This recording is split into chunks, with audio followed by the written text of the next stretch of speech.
अस्सलाम वालेकुम, नमस्कार। मेरा नाम रवि डावानी है। मैं जनरल सेक्रेटरी हूं ऑल पाकिस्तान हिंदू पंचायत का, कराची बेस्ड हूं। आज का जो टॉपिक है वो है CAA, जिसको कहते हैं सिटीजन अमेंडमेंट एक्ट, जो एक अभी जो ना 11 मार्च 2024 को ये इम्प्लीमेंट हुआ है। बेसिकली तो ये जो नोटिफाइड है, ये 1955 का जो सिटीजन एक्ट है वो उसमें अमेंड की गई है, जो जुलाई 2016 में पार्लियामेंट में इसको जो ना पेश किया गया था और 2019 दिसंबर 11 को ये वहां से पास हो गया था।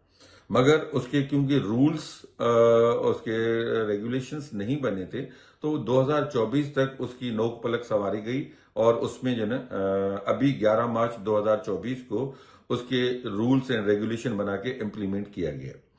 अगर इसकी पास्ट हिस्ट्री देखी जाए तो मेरे ख्याल में ये 2002 में फर्स्ट टाइम जो ना राजस्थान और गुजरात की जो गवर्नमेंट थी, उन्होंने डिप्टी CM जो ना LK आडवाणी साहब को रिक्वेस्ट की थी कि जो माइग्रेशन है जो मिनार्टीज की, चाहे वो पाकिस्तान से, बांग्लादेश से, कहीं से भी हो रही है मिनार्टीज की, उनके लिए LTV वीजाज या वीजा का थोड़ी सी सहूलत दी जाए वहां पे ना। तो उसमें फिर 2004 में इसको अटल बिहारी वाजपेयी साहब थे, उन्होंने इसको इम्प्लीमेंट कर दिया और उसमें डिस्ट्रिक्ट मजिस्ट्रेट को सवा इन दो स्टेट के उनको अथोराइज कर दिया गया कि वो अपनी LTV वीजा या उसके ऊपर कोई भी रिलैक्सेशन जो वीजा का था या परमिशन थी तो उसकी दे सकते थे। तो उसको आगे जब उसको जो है सब्सिक्वेंटली उसको फिर जो है ना 2010 में मनमोहन सिंह साहब ने जब एज अ PM थे, उसको कर दिया था कि उनकी एक सबसे बड़ी जो बीच में एक पॉइंट रेज हो रही थी कि उनका था जो लोग आ रहे थे, उनके पास इतने अरसे रहने के बाद पासपोर्ट उनका एक्सपायर हो जाता था, तो वो पासपोर्ट की वैलिडिटी के लिए फिर उनको अपने नेटिव कंट्री जाना पड़ता था। तो उसकी वजह से क्या हो रहा था कि फिर वो जो मनमोहन साहब थे, उन्होंने वहां जो प्राइम मिनिस्टर साहब ने उन्होंने उसको अलाउ कर दिया कि भाई ठीक है, आप पासपोर्ट जो है उसकी वैलिडिटी अगर ना भी हो, मगर उसकी बीच में ब्रांच लगा दी कि 31/12/2000 जो उसमें है उस तक जो है ना, अगर आप ये जो 31/12/2009 तक जो लोग आ गए हैं उसको जो ना उनको अलाउ किया जाए।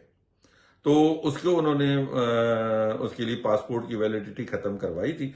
मगर अब जब उसकी कंटिन्यूटी में दिसंबर 2014 में जब प्राइम मिनिस्टर नरेंद्र मोदी साहब आ गए थे, तो उन्होंने एक नोटिफिकेशन भी दी थी। मगर जो मनमोहन सिंह वाली जो नोटिफिकेशन थी उस वक्त हमारे पास जो थी, वो उसमें हिंदू, क्रिश्चियन और वो जो सिख थे। मगर जो 2014 में नोटिफिकेशन निकली उसमें जो उन्होंने की थी वो इन तीनों के लिए थी। मगर 2015 या 16 में उन्होंने अमेंडमेंट निकाली जिसमें जैन भी और पारसी को भी उन्होंने ऐड कर दिया था। तो ये एक प्रीवियस जो है ना इसकी थोड़ा सा बैकग्राउंड था, क्योंकि ये बताना जरूरी था मेरे हिसाब से। अब इसमें आ जाते हैं, हमारा जो क्वेश्चन नंबर 1 है कि क्या पाकिस्तानी इसको सपोर्ट कर रहे हैं, जो ये अमेंडमेंट एक्ट है जो 1955 का। जी जनाब, क्योंकि हमारे भी जो पाकिस्तान से जो माइग्रेटेड हिंदू हैं, जो इतने अरसे तक वो वहां पे रह रहे हैं, जिनके पास कोई राइट नहीं है, न एजुकेशन में उनको प्रॉब्लम है, उनको पास बिजनेस करने की प्रॉब्लम है, उनको दूसरी जो जॉब की प्रॉब्लम्स हैं, बहुत ज्यादा ये प्रॉब्लम थी, ये कंटिन्यूस जो ना ये चली आ रही थी। उस हवाले से रिक्वायरमेंट जो मैंने आपको हिस्ट्री बताई, तो एट द एंड पे जो ये 2016 में जब ये पार्लियामेंट में पेश किया तो काफी लोगों ने उसको अप्रिशिएट किया था कि इसमें उनको सहूलतें हो जाएंगी, क्योंकि वो वहां पे जो माइग्रेटेड हुए थे, पाकिस्तानी थे या बांग्लादेशी थे, वो सेकंड क्लास सिटीजन थे, उनको सारी कोई भी उनको बेनिफिट नहीं था। तो अब इसकी वजह से एक बेनिफिट आ गया, जो पाकिस्तानी हिंदूज या डिफरेंट जो हैं वो वहां पे रह रहे हैं, कम से कम वो अपनी वैलिडिटी शो कर सकेंगे, वो अपने आप को शो कर सकेंगे, वो भी नेशनल हैं और उनको सारी फैसिलिटीज जो ना अब मिल जाएंगी। तो ये काफी बड़ा प्रॉब्लम था, जो अब इसकी वजह से जो ना उम्मीद समझते हैं कि उनमें कंफर्ट जोन आएगा और उनमें जो ना एक विजन जो क्रिएट होगा वो काफी अच्छा होगा। और डेफिनेटली ये सबके लिए बेहतर है, चाहे वो जो भी वहां पे आया हो, सबके लिए, जितनी भी मिनारिटी वहां रह रही है, सबके लिए मेरे ख्याल में बेहतरीन है ये। जी, क्वेश्चन नंबर 2 है कि क्या पाकिस्तानी कम्युनिटी, जो ये प्राइम मिनिस्टर साहब ने जो अभी स्टेप लिया है, इसको हम कैसे देख रहे हैं? जैसे मैंने पहले सवाल का जवाब दिया था कि हम इसको बहुत अच्छी नजरों से देख रहे हैं, क्योंकि जाहिर है अगर एक भाई इंडिया में है, दूसरा भाई पाकिस्तान में, जाहिर है माइग्रेशन हुई है, चाहे वो डिफरेंट टेन्योर 47 की हुई है, 51 में हुई है, 72 में हुई है और 65 में हुई, डिफरेंट कंट्री, और अभी तक हो रही है। और रीजन कुछ भी हो सकते हैं, उसके लिए हम नहीं जा रहे उसकी डिटेल में, मगर ये है कि कम से कम अब वो एक सिटीजनशिप एक्ट में आ जाएंगे, उनको कारोबार करने की, उनकी दूसरी एज अ बीइंग जो एक इंडियन है, उनको सारी फैसिलिटीज मौजूद हैं। अब इसकी वजह से उनको भी सिटीजन मतलब एक बेनिफिट आ जाएगा, वो भी अपना कारोबार में, अपने बैंक अकाउंट्स खोलने में, पैन कार्ड में, अगर उनके पास जितनी भी सुविधाएं जो एक बीइंग इंडियन नेशनल उनको मिल रही थी, तो वो उनको भी मिल जाएंगी। और इसका एक बहुत बड़ा फायदा होगा, क्योंकि स्पेशली में जो हम सिंधी कम्युनिटी यहां से जब माइग्रेट होती है, these are the total businessman community, तो वो उनको जो बिजनेस के प्रॉब्लम से, जिसकी वजह से वो प्रॉब्लम मतलब हल नहीं हो पा रहे थे, उनको भी हमारे हिंदू कम्युनिटी को बहुत ज्यादा होंगे। जो हमारे थरपारकर साइड से जो लोगों की माइग्रेशन है, वो भी उनको भी बेनिफिट होगा, क्योंकि वो बेचारे गरीब लोग हैं, वो अपने वहां पे हारी या डिफरेंट जो गरीब छोटे मोटे काम करते हैं, तो उसमें उनको बेनिफिट आ जाएगा। इस तरह दूसरी जो चीजें हैं उनको काफी फायदा होगा। बीइंग ऑल पाकिस्तान हिंदू पंचायत उनको टोटली एक अच्छी नजरों से उसको देख रही है। And thanks for the this act.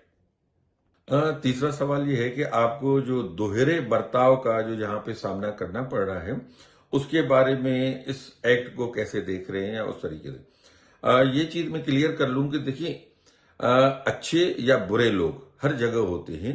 हम 100% कहीं पे भी अच्छे नहीं हो सकते, 100% कहीं बुरे भी नहीं हो सकते।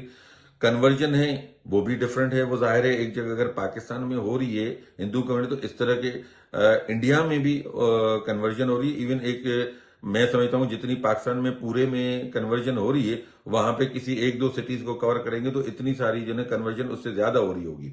मगर क्योंकि जाहिर है वहां पे क्रॉस कन्वर्जन मैरिजेस जो है ना अलाउ हैं, तो इस वजह से इतना हाईलाइट नहीं होता, मगर यहाँ पे बहुत ज्यादा हाईलाइट हो रहा है।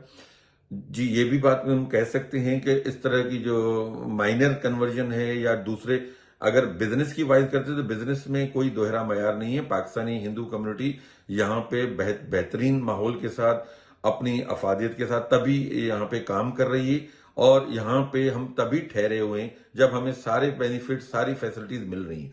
बाकी जो ये वाकयात होते रहते हैं किडनैपिंग के, कन्वर्जन के, ये तो इंडिया में भी होते हैं, अमेरिका में अगर देखेंगे इस वक्त भी अगर आप करेंगे तो वाशिंगटन जो लास्ट मतलब 10 सिटीज में आएगा जहां क्राइम का रेशियो बहुत ज्यादा है, तो उसमें टॉप ऑफ द लेवल पे आता है। तो इस तरह हम ये नहीं कह सकते कि किसी क्राइम की वजह से या किसी उसकी वजह से हमें कोई दोहरे मयार का है। नहीं, मैं इसको टोटल डिनाई कर रहा हूं। हाँ, गरीब लोग हैं उनके साथ ये प्रॉब्लम हो रहा है, अमीरों का ये तो चंद वाकयात होते रहते हैं, उसमें भी ये हमें कंफर्म करने की जरूरत है कि उसका बैक विजन देखा जाए कि उसमें क्या आया, लव है या उसकी क्या सिम्टम्स क्या हैं, उसके बैकग्राउंड्स क्या हैं। बहुत सारी चीजें इसमें जो है यूज में आ जाती हैं, मगर हमने जब ओवरऑल अगर करेंगे ना, तो इतना बड़ा प्रॉब्लम हमारे पास नहीं है। मैं एक बीइंग हिंदू बिजनेसमैन यहाँ पे काम कर रहा हूँ, 4 फादर से हमारे पास है, हमारे को कोई प्रॉब्लम नहीं है। हमारे दूसरे दोस्त हैं, कोई प्रॉब्लम नहीं है, हम बहुत अच्छे तरीके, बल्कि अगर 5% का कोटा निकाला जाए तो वो एक तो नॉर्मल, अगर आपको उसमें है बेनिफिट है, जो नॉर्मल जॉब्स हैं उसमें, उसके ऊपर हमें 5% का कोटा भी दिया गया है जो मिनॉरिटीज के लिए है। तो इसमें कहीं पे भी ये चीज हम इसको नहीं कर सकते कंफर्म कि हमारे साथ कोई दोहरा मयार है। We are the first class citizen with the full powers, with the full everything is confirmed. Thank you.